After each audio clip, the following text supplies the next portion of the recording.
Здраво и добродојавте во ова видео каде што ќе говориме за паразитски инфекции и ќе ги разгледаме од микробиолошка, имунолошка и малку и од клиничка перспектива. Сега, еден многу добар водич за да научите паразитологија се овие видеа кои што се во плейлистава Parasitic Diseases Lectures, каде што истражувачи во таа област во повеќе или помалку детали ги разгледуваат најчестите паразитски заболувања. Океј, значи имаме 47 видеа, од кои мислам дека 44 се за дадени заболувања, додека неколку се така воведни видеа. И има некои многу интересни видеа, стварно. Јас ќе зборам за неколку паразитски заболувања во кратки црти, но ако сакате повеќе детали можете да си гледате овие видеа и плюс други на интернет. Дополнително можете да симнете книгава во PDF формат, значи од истите автори, фри е да се симне, каде што се разгледани најчести паразитски заболувања во прилично доста детали. Вред? Океј, ајде сега да започнеме. Што е паразит? Може тоа да се дефинира како секој организам кој метаболички користи, односно искористува некој друг организам. Самата оваа дефиниција е доста опширна и опфаќа голем број организми, значи опфаќа вируси, бактерии, фунги, протозои, хелминти, артроподи, но кога збориме за паразити, тоа што најчесто се мисли се паразити кои се протозои, хелминти, значи најразлични црви, и артроподи, значи некои инсекти, најчесто тоа нели крлежи, вошки и слично. Сега, паразитите се застапени насекаде низ живиот свет. Се смета дека некаде околу 50% од сите живи организми се паразити. Значи 50% се паразити, 50% не се паразити. И некои од тие паразити се облигатни паразити, значи мора да се паразит. Не може да не се паразит, едноставно само како паразит може да преживеат, или се факултативни, тоа значи може да преживеат и како паразит и не мора. И многу често паразитите имаат многу сложен животен циклус. Океј, бидејќи се наоѓаат во една средина, па се наоѓаат во друга средина, па во трета средина и пробуваат да преживеат во сите тие средини, тоа значи треба да имаат некои генетски промени во однос на експресијата на гени, така што имаат најразлични протеини во сите различни фази од животот, така да изгледаат различно и се однесуваат различно. А тоа ги прави доста тврдокорни кон отстранување од страна на имуниот систем. Сега, иако 50% од скоро сите живи организми се паразити, само мал број од нив ги инфицираат луѓето. Денеска ни се познати дека околу 70 паразити кои инфицираат луѓе се протозои. Тоа се едноклеточни организми кои се еукариоти. Може да имаат опашки, односно флагелуми, не мора. А не се бактерии, не се фунги, така не се вируси. Например, такви се амебите, парамициумите, кои сте ги учеле нели во основно и во средно по биологија. Имаме 342 хелминти, односно паразитски црви. Сега овој број значи вкупно е околу 410, но најверојатно има нешто повеќе или помалку, зависи како се врши класификација. Али сепак бројот нели е околу 400 паразити кои инфицираат луѓе.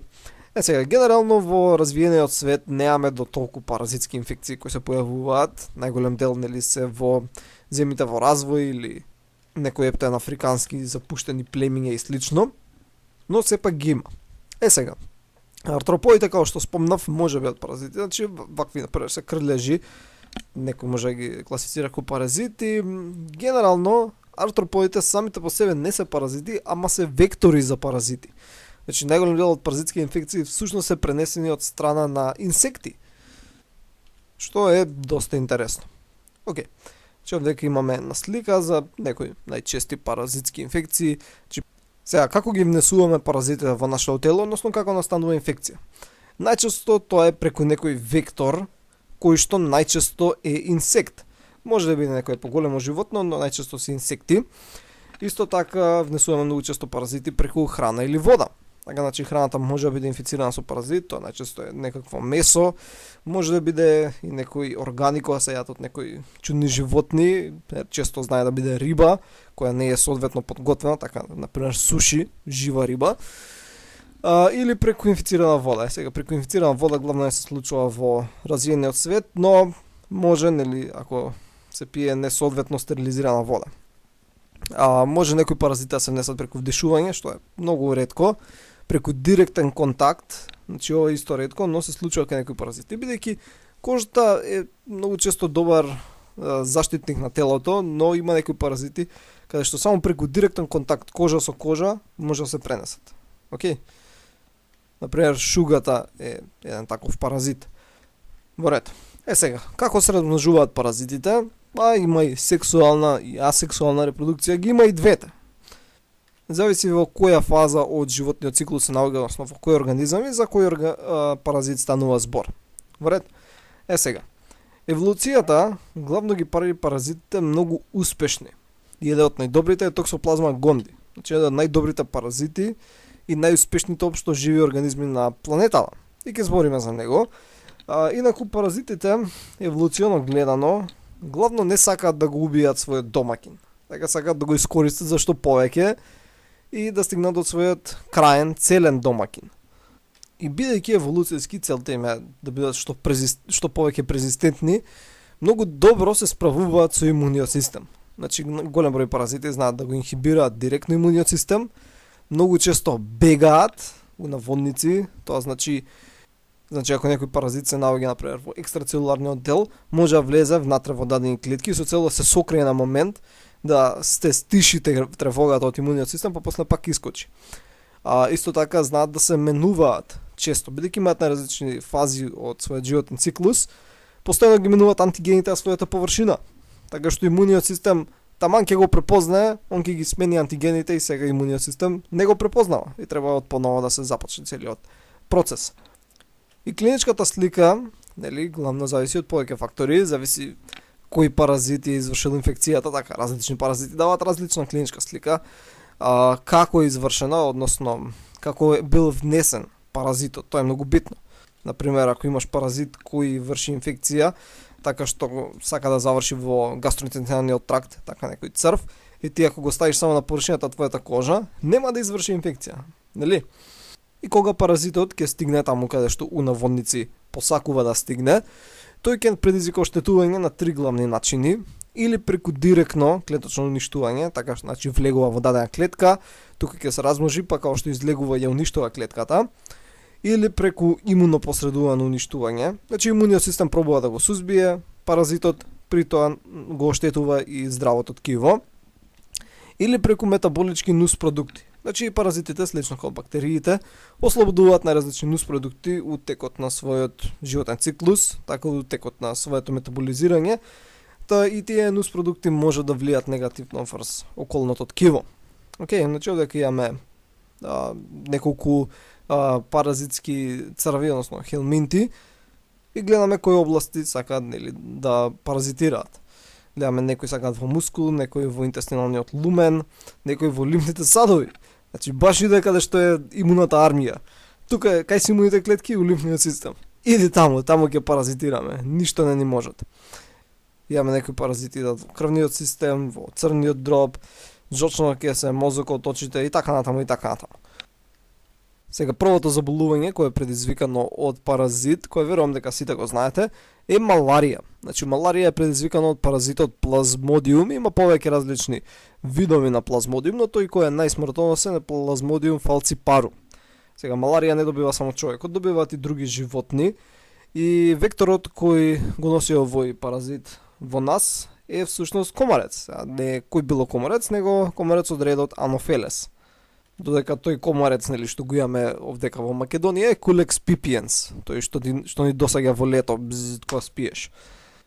Во светот годишно, барем во последните неколку години, имаме околу 220 милиони случаи. Тоа не значи дека 220 милиони луѓе заболуваат, значи има многу луѓе кои заболуваат два пати во текот на годината, нели, во африканските земји, али сепак тоа е доста голем број.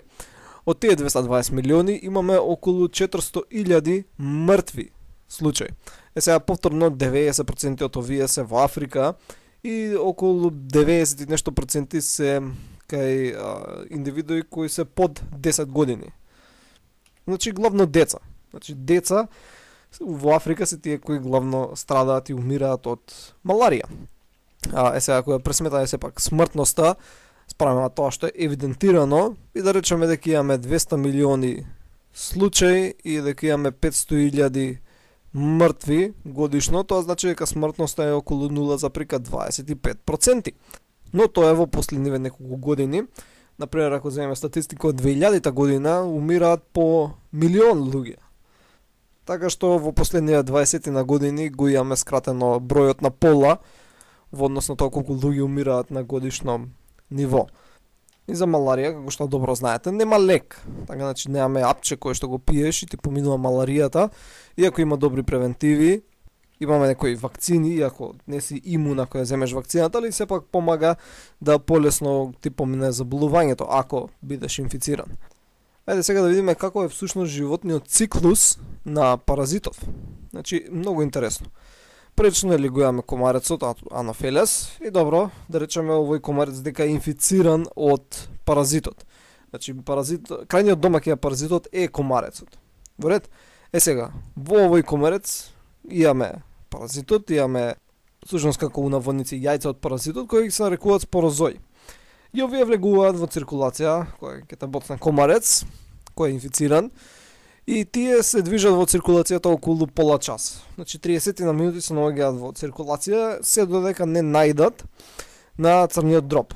Така значи имаат одредени протеини на својата површина, CS протеини, на кратко се нарекуваат, кои му возможуваат да влезат внатре во хепатоцитите, така значи клетките на црниот дроб. Кога ќе влезат таму, значи тие се множат во даден хепатоцит, се додека не станат до многу голем број, така што на крај го уништуваат хепатоцитот и излегуваат од него. Во оваа фаза се нарекуваат мерозои, каде што влегуваат сега во црвените крвни клетки, значи во еритроцитите. И знаат дури да се множат во еритроцитите, но таму главно седат скриени, се додека не бидат присобрани од комарец кој повторно ќе обоцне домакинот. Сега во даден еритроцит може да имаме или женски или машки гаметоцит.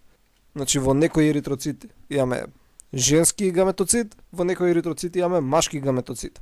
Океј, сега оваа инфицирана индивидуа со овие машки и женски гаметоцити во еритроцитите, ако биде повторно каснато од комарец, тие сега ќе завршат пак во комарецот, машката и женскиот гаметоцит од еритроцитите ќе искочат, значи има тука нешто што се рекува екстра флагелација, и ќе соплодат внатре во стомакот на комарецот, да дадат диплоиден број на хромозоми и понатаму се продолжува целиот циклус и после повторно тој комарец ако боцне некој ќе ги пренесе јајцата и се врти циклусот. Сега, исто овие гаметоцити кога се наоѓаат во еритроцитите може да ги оштетат, да ги уништат и да искочат од нив, и поради тоа ќе имаме намален број на еритроцити и со тоа нели главно се јавува анемија и проблеми со маларија. Нормално ова е една кратка сумација и може да се навлезе во повеќе детали, но тоа во плейлистата патофизиологија, сега не ни интересира тоа толку. Овдека повторно имаме сумација на тоа што го спомнав, значи го имаме циклусот кој се случува во човекот, така значи комарецот боцнува, спорозоите се внесуваат, стигнуваат после половина час до црниот дроб, навлегуваат внатре во хепатоцитите, за момент се криптозои, окей, таму се множат, гледате стануваат многу сите, овие дека се црвени точки, кои на крај ќе го уништат хепатоцитот, ќе излезат од него, ќе завршат во циркулација. И интересно е дека сакаат микро аерофилна средина, значи не сакаат многу кислород. И кога се наоѓаат во еритроцитите, знаат да с големата експресија на еден протеин, кој што ги прави еритроцитите повеќе се слепуваат со ендотелот на крвните садови. Така што кога се наоѓаат во капилари, знаат да се слепат со капиларот, така што го запушат капиларот. При тоа се прави овдека микроаерофилна средина, значи има малце кислород и тоа возможува за подобар расни развој на паразитот внатре во еритроцитот. Али нормално ова запушување на капилари е проблем за нас, така не сакаме тоа да се случи. Исто така, зависно од видот на паразитот, кој плазмодиум е, може да има и други патологии, така исто гледаме дека влегуваат во еритроцитот, растат и на крај може ќе го уништат еритроцитот, пак искочат од него и се намалува бројот на еритроцити, има анемија, спленомегалија, добро бидејќи ќе биде многу активиран имуниот систем плюс сите тие еритроцити понатаму нели се разградуваат во слезената. Поточно нус продуктите со хемоглобинот се разградуваат и тоа ќе ја зголеми слезената спленомегалија. Сега дека гледаме циклусот кој се случува внатре во комарецот, така? Значи комарецот им те инјектира со спорозоите, кога тие ќе стигнат до одредена фаза, кога ќе те боцне ги зима назад. Така, значи влегуваат гаметоцитите внатре во комарецот и гледаме сега тука всушност што се случува. Така, значи ова вдека вака продолжува и овдека вака излегува. Океј? Ако не ви е јасно каде се наоѓаме со диаграмиве. Гаметоцитите во периферната крв добро се вртат, екстрафлагелација, излегуваат, се оплодуваат и внатре во стомакот на комарецот тука се формираат цисти каде што стојат. И тие се полни внатре понатаму со спорозои. И овие излегуваат и кога комарецот пак ќе те боцне, така, овдека излегуваме, доаѓаме тука, кога пак ќе те боцне спорозоите пак се несуваат во човекот и циклусот се врти. Сега, гледаме дека овој паразит има барем 4 фази кои можеме да ги поделиме. Дека идеме вака лево. Значи имаме пред да влезе во еритроцитите, така, значи фазата пред да влезе. Тоа е кога е спорозоид, кога се наоѓа во црниот дроб и кога ќе искочи од црниот дроб пред да влезе во еритроцитите. Имаме кога се наоѓа во еритроцити или во асексуална фаза, кога ќе созрее до гаметоцит во еритроцитите и кога ќе искочи од еритроцитите, кога на крај нели ќе заврши во стомакот и во периферната циркулација на комарецот. И во сите овие различни фази проблем е да протеините кои се наоѓаат на површината на паразитот се менуваат. Значи на почеток рекам дека има едни CES протеини, па ако имуниот систем го примети, така овој паразит и почна да го напаѓа, може да ги откачи CES протеините од својата површина. Така што имуниот систем сега нема да го напаѓа. Исто така во текот на менување на овие фази од животниот циклус, различни протеини се експресираат на површината на паразитот. Така што имуниот систем може да во првата фаза, така кој е спорозоид, ќе ги примети овие CES протеини, или после кога ќе влезе веќе во еритроцитите, ќе има други протеини на својата површина, така што нема да ги примети. Сега нормално не е баш така едноставно, има многу големи промени во експресијата на клетките во кои се наоѓа паразитот, така например во хепатоцитите или пак во еритроцитите, кога се наоѓа внатре у нив, самите еритроцити и хепатоцити ги минуваат протеините на својата површина. Така например, нели реков дека лачини протеини кои го прават еритроцитот повеќе се слепува, па тоа е промена. И сите овие најразлични протеини ние ги знаеме кои се, има голем број, кои имуниот систем може да ги примети. Но сепак, промената помеѓу различни фази и самото тоа да паразитот само многу краток дел од времето се наоѓа надвор од клетка, значи најголем дел од времето е внатре во клетка, дали во хепатоцит или еритроцит, прави да имуниот систем многу тешко се справи со маларија. Сега бројот на паразитски партикули кои се наоѓаат во телото не се толку големи како вирусни партикули, така кога се инфициран од вирус, така што може да се справи колку толку, но сепак не е многу успешно. Најчесто вирусот, паразитов си го завршува својот циклус и ќе биде превземен од некој друг комарец. Овдека имам сумирано, така значи се менуваат антигените на својата површина, се крие внатре во клетки и најчесто немаме целосно чистење на паразитот. А тие луѓе кои имаат прележано маларија, бидејќи спомнав некои луѓе може 2 пати ја заболат во текот на годината и така натаму. Значи во Африка луѓето кои живеат скоро секоја година добиваат маларија, не се имуни. Така значи телото ќе направи некои антитела. Најразлични антитела против најразлични фази, против најразлични протеини од паразитов. Но проблемот е да антителата најчесто што се прават се спрема спорозоидската фаза. Но таа трае само пола сат во циркулација. Телото во тој пола сат нема да ги исчисти сите паразити кои влегле. Значи тие пред да бидат исчистени ќе си го најдат патот до црниот дроб и понатаму следи повторно приказката од почеток. Значи имуниот систем не прави некој траен имунитет и да те заштити трајно од маларија ако ја прележиш еднаш. Повторно можеш да се инфицираш. И слично и со тие кои нели се вакцинираат против маларија, тоа не помага баш така, значи они повторно може да се инфицираат од маларија, само што може да помогне со симптомите. Инаку, постои еден начин да индиректно се излечи маларија од лицето на планетава. Сега, како тоа? Истражувачите кои истражувале маларија, го истражувале овој паразит плазмодиум, увиделе дека е доста тешко да се справиш со паразитот. Така, значи, постојано ќе именува антигените, се крие внатре во клетките и така натаму. И рекле, добро, што да правиме? Што ако наместо да го третираме паразитот, го третираме векторот кој го носи паразитот? Така, значи, ако нема комарци кои ќе го донесат паразитот во телото, нема да имаме маларија, многу едноставно. И ова било интересна идеја. Добро, како да продолжиме понатаму? Друго нешто што треба да знаеш е дека само женските комарци се тие кои боцкаат, така кои земаат крв. Машките комарци главно се хранат со растенија, значи нектар од растенија.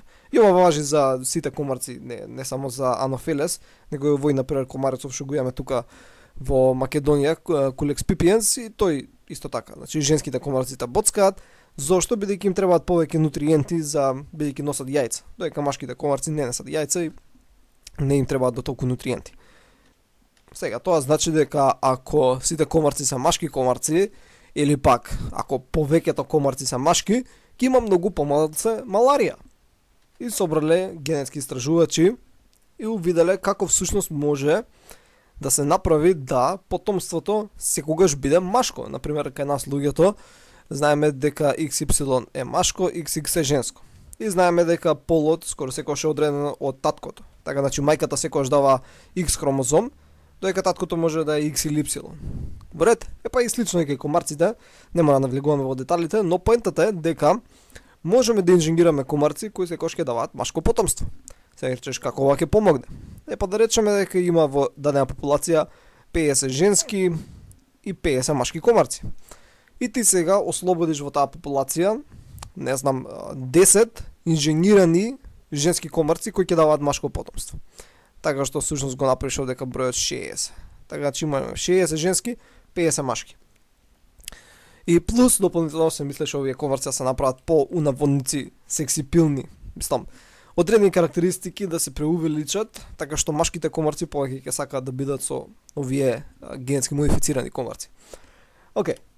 Сега, следната генерација, така ќе имаме 40 женски, додека ќе имаме, не знам, да речеме 70 машки. Во ред? Бидејќи овие што се паралеле, дали само машко потомство. Така, сега машките исто така може да го пренесат ова да секогаш има машко потомство. Следната генерација ќе има, не знам, 30 женски, 80 машки. И сега гледаш, се повеќе и повеќе машки на помалце женски. Океј, и со тек на време, гледате дека ова ќе доведе да, не знам, во некој момент има еден женски комарец и 99 машки комарци. Тие машките ќе ја најдат женката, кај да е. Така, значи, на секаде има машки, една женка ќе ја најдат. И кога тоа ќе се случи, последното потомство, оваа женкава, последна што останала, ќе роди машко. И на крај ќе остана само машки, нема да има следна популација. Нема да има следна генерација, поточно. Сега постои шанса тоа никогаш да не се случи, него секогаш да има мала женска популација, но поентата пак ќе биде дека на крај ќе имаме многу мала популација на комарци. Поточно овие Анофелес комарци, нема да се случи со други видови. Сега ќе речеш, добро, зошто не го правиме ова? Зошто не ги пуштиме овие лабораториски комарци да ја сменат популацијата? Проблемот е дека не знаеме што ќе се случи со остатокот од екосистемот. Ова ваква работа никогаш нема направено. Знаеме како можеме да ја направиме, но сепак не сме сигурни. Така, што ако комарците се многу битни за тој екосистем? Ако нема комарци, може да ќе почнат, например, некои други инсекти многу да се множат или некои други животни кои претходно страдале од маларија, сега ќе почнат многу да се множат, па ќе нема храна, некои растенија ќе има помалце, па тоа ќе влија нешто друго и така натаму и така натаму. Значи, не ќе навлегувам сега во екологија, но поентата е може да се наруши целиот баланс на даден екосистем. А не знаеме што ќе биде. Сметаме дека најверојатно нема да се наруши, бидејќи комарците не се ептен строго врзани со ништо, спрема некои пресметки, но не може да бидеме сигурни. Ако еднаш кога ги пуштиме овие инженирани комарци, нема назад. Не може да идеме со мрежи да бркаме комарци, да ги најдеме сите инженирани и да ги вратиме назад во лабораторија. Нема, еднаш ги пуштиш, готово, си завршил работа. Така што тоа е интересна перспектива за која можете да си прочитате повеќе и да си размислите. Следна е африканската спиечка болест, постои американска спиечка болест, но ова заболување се добива од паразитот Trypanosoma brucei, и сега постои два вида, гамбиенсе, кој е West, значи западната африканска спиечка болест, и родисиенсе, од која дава источната африканска спиечка болест. И паразитов, вектор за овој паразит е цецемувата. Значи се пишува ТСЕ, али на македонски се чита цеце. Значи ова е така на мува, која е малце си нешто поголемка, и каснува и убодат, кажуваат дека многу боли. Како и да е, може да го внесе овој паразит. И овој паразит си го наоѓа местото во телото, е екстрацелуларен паразит, кој патува низ крвта и ја поминува мозочно крвната бариера и на крај влегува во мозокот. И прави воспаление на мозочни обвивки, на мозокот, и после се губи свест и затоа е ко спиечка болест. И многу често станува смрт ако не се добие третман. Сега интересното за овој паразит е дека на површината има едни гликопротеини, значи Variable Surface Glycoproteins, VSG на кратко, кои што се менуваат. Што значи тоа? Има повеќе гени кои може да ги експресираат овие протеини. Океј? Сега, тие повеќе гени се шалтаат, како да кажам, и некогаш не се експресира, некогаш друг се експресира. И генетската машинерија, односно молекуларната машинерија која го овозможува, не е баш јасна. Само знаеме дека некогаш се експресира еден, некогаш се експресира друг. Сега, што значи тоа? Тоа значи дека ако да речеме најголем дел од паразитите, например го има црвената верзија од протеинот, така што само 1 од 4, не знам, има зелената верзија, имуниот систем најверојатно ќе направи имунитет против црвената. Океј, и после да речеме, не знам, 2-3 недели, карикирам, не знам точната бројка која е, поентата е ќе се отстранат црвените паразитот кои го имаат црвениот протеин. Но ќе останат тие кои имаат зелен. И после тоа, тие ќе се размножат многу. Така и сега ќе имаме 3 со зелен и еден, не знам, со портокалов. Така па ќе се развие повторно имунитет, антитела против зелениот, и сега тие со зелениот протеин ќе бидат отстранети, ама ќе останат тие со портокаловиот. И така натаму, и така натаму. И постојано имаме реинфекција и трае хронично. Зошто? Бидејќи постојано преживуваат тие кои имаат малце различни површински протеини и понатаму од нив се добиваат нови единки. Сега овие протеини се толку истакнати што имуниот систем најчесто против нив е. Сега ако се развијат антитела против некој друг протеин, можеби ќе биде исчистена инфекцијата, но сепак пак е доста упорна оваа инфекција од овој паразит. Следна е лешманија, и нема нешто многу да спомнеме. Сакам само дека да спомнам колку е битен каков ќе биде имуниот одговор. Значи, тоа е главно поврзано со генетиката, какви се протеините кои молекуларни патишта ќе бидат фаворизирани, така што тоа не можеш да го контролираш, но кај лешманија многу поефективно е ако како одговор се активира TH1 субсетот на клетки и има повеќе продукција интерферон гама, што е битно нели за интрацелуларни паразити, како и за вируси. Додека кај некои луѓе се активира TH2 одговор и лачење на интерлеукин 4. И овој одговор може дури да биде смртоносен. Не дека самиот паразит ќе биде лош, дека многу ќе наштети, него самиот имун одговор кон паразитот може да биде фатален. Тој се случува сега моментално или со COVID. Некогаш ќе слушнете, не знам, некој млад починал, бла бла бла, тоа е главно поврзано бидејќи таква му била генетиката. Едноставно таков бил имуниот одговор кон вирусот. И сега ова цитокинска бура која може биде фатална. Сам треба повеќе детали да го објаснам, но не е сега тоа битно. Овде имаме шематска презентација за како е животниот циклус на лешманија. Има повеќе различни видови кои може да инфицираат луѓе. Можете да си видите и даваат на различни симптоми. Сега, интересно е дека гледаш домакини кои се резервоари. Тоа значи дека, да, и други животни се инфицираат од тоа. И дури да ги излечиме сите луѓе, пак инсективе кои се вектори, кои го носат заболувањето, ќе дојдат во контакт со некој друго животно кој го има паразитот, ќе го превземат од нив и пак ќе го донесат кај луѓе. Така што лечење на сите луѓе нема да помогне. И како последна од овие протозојски паразити е токсоплазма. Токсоплазма гонди која дава заболувањето токсоплазмосис. И ова е многу интересно и најверојатно сега ќе научите нешто ново. А тоа е следно. Значи, паразитов е еден од најуспешните кои ги има на планетава и се верува дека околу 50% од популацијата, светска популација на луѓе, е инфицирана или била инфицирана од паразитов. Значи, паразитов ги инфицира сите цицачи. Океј? Значи, крави се инфицирани, зајци, мачки, кучиња и така натаму. Имаше една статистика каде што во Франција луѓето до 20 години 80% од нив се инфицирани или биле инфицирани од паразитов. Сега краен домакин на овој паразит се всушност мачките, не само домашните мачки, него и овие дивите големите мачки као тигри, лавови, пантери и слично. И паразитов, главно кај имунокомпетентни луѓе, не прави никаков проблем, така, значи може да ги инфицира сите клетки, значи може да влезе дали во хепатоцидна, дали во епителна клетка, дали во мускулна клетка и слично, значи нема специфична клетка да фаворизира, бидејќи не влегува со протеински молекули кои се наоѓаат на површината клетки, него има друг механизам. И главно не дава симптоми, ако даде некои симптоми ќе бидат благи, блага температура и слично, кај имунокомпетентни луѓе, кај некои кои се имунокомпримирани, може би имаат ХИВ или радиациона терапија или хемотерапија или слично, кај нив може да даде некои посериозни симптоми, може и да биде фатално, но тоа е во многу ретки случаи. И главната идеја ми е дека овој паразит, добро, може да се пренеси на поколение, бидејќи може да заврши во сперматозоидите, па тоа се пренесува на следната генерација, но тие се ретки случаи.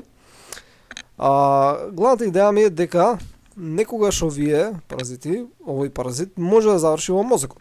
Ја поминува мозочно-крвната бариера, завршува во нервните клетки.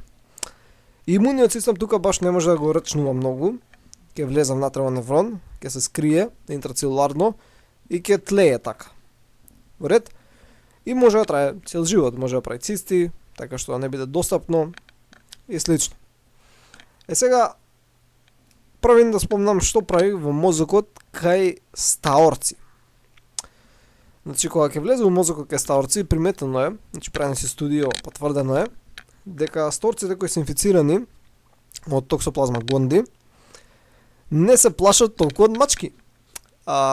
Значи, нормално стаорец, кога ќе намириса мочка од мачка, треба да бега. Или општо некој мириси од мачка. Но овие стаорци кои се инфицирани не се плашат, повеќе сакаат да истражуваат, што ги става повеќе во неволја да бидат изедени од мачка. Исто така, приметено е дека се лачите повеќе задоволителни субстанции, нефротрансмитери, кога се во присуство на нешто што мириса мачка. Значи и до одреден степен се унаводници напалуваат кога ќе најдат нешто што мириса како мачка, што не би требало да биде така.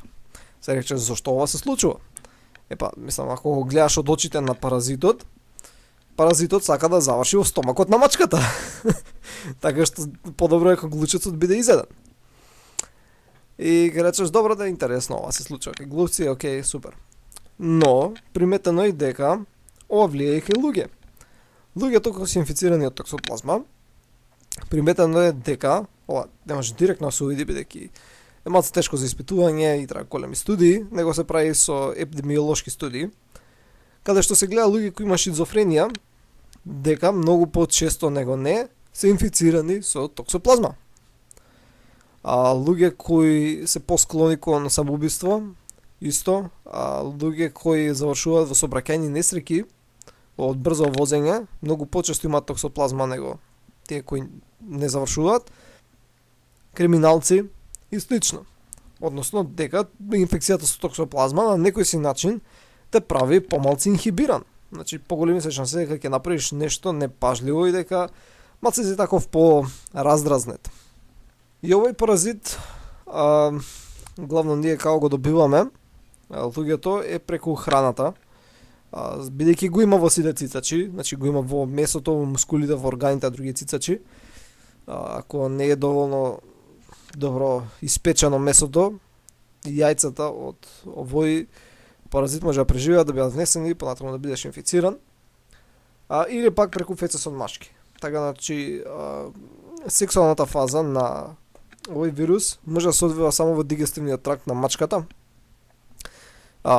и на домашните и на дивите мачки, и на крај завршува во фецесот. Сега, ти нормално не идеш, не пипаш фецес од мачки, но мачката може, паразитот од фецесот, не се чисти нормално многу убаво, се чисти, но сепак може да заврши на површината на крзното, па ти доека ја галиш, потом со тие раце се пипнеш.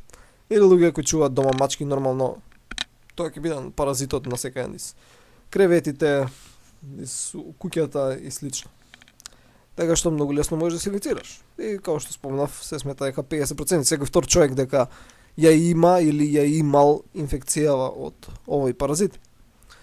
И може уште доста да се збори, иако се уште немам баш конклузивни студии, но знаеме дека се случува нешто интересно. И овој паразит е многу интересен. Сега, имуниот систем се справува, така што инфекциите не траат премногу долго, да го остануваат латентни такви паразити кои се кријат внатре у клетки, не прават проблем, траат цел живот така. И може да се провери дали си е имало оваа инфекција, се прават серолошки тестови, се гледа дали имаш антитела, но тоа не мора да значи премногу, бидејќи сепак има скриени паразити кои се кријат во најразлични клетки. Океј, сега ќе збориме малце за хелминти, односно паразитски црви. Така, значи имаме главно три типа на паразитски црви, значи имаме нематоди, цестоди, трематоди, и овие на македонски беа некако како плоснати црви, валчести црви и трематоди, нешто така беше, не е битно, ги имаме англиските термини, односно латинските. И најголем дел од паразитите се вакви хелминти, црвести паразити кои може да бидат во најразлични ткива, значи не се само дигестивни, ако најчесто се. И прават доста проблеми и може да траат многу долго. Значи хронични се, телото не може баш да ги отстрани, бидејќи сепак се големи организми и имуните клетки се релативно мали. Ако се направиш една аналогија, паразитов црвов може да си го замислиш како цел воен брод, онаков кериер на авиони. Така, а доека твојот имун систем се мали бродчиња кои го пукаат со автоматски пушки. Да, куршумите од автоматските пушки можда малце ќе направат некои гребнатинки на трупот на бродот, но тоа е епте незабележително, така, значи треба со години да прават гребнатинки со цел да направат некои се значајна штета на големиот брод. Па слично и со паразитите, тие се толку големи, некои од нив, не сите, така што имуниот систем иако ги оштетува не може туку така не може да ги фагоцитира, многу се поголеми од клетки. Така, значи црвов може да биде да го мериш у сантиметри, додека имуниот систем го мериш у микрометри. Така, значи многу се поголеми од самите имуни клетки, не може да бидат фагоцитирани. Сега паразитите главно ги внесуваме преку храна, например еден ендемски паразит за Македонија е ехинококус, ова кучешка тенија или како ја викаат, која многу често има на марулата, барем јајца, така, значи не целиот паразит, него јајца од паразитот, која ако ги внесеш, тој понатаму може да го инфицира телото, и убаво, значи убаво треба да се мие марулата пред да се консумира, особено кога идете например во кафан или нешто слично, кога не ја миете сами, треба на тоа да запазите. Кога сте дома можете убаво да се измиете. Најчесто хелмите се екстрацелуларни, значи не влегуваат внатре у клетка, што ќе си помислиш дека е полесно имуниот систем ги отстради, бидејќи не се кријат внатре у клетки, но сепак се доста големи.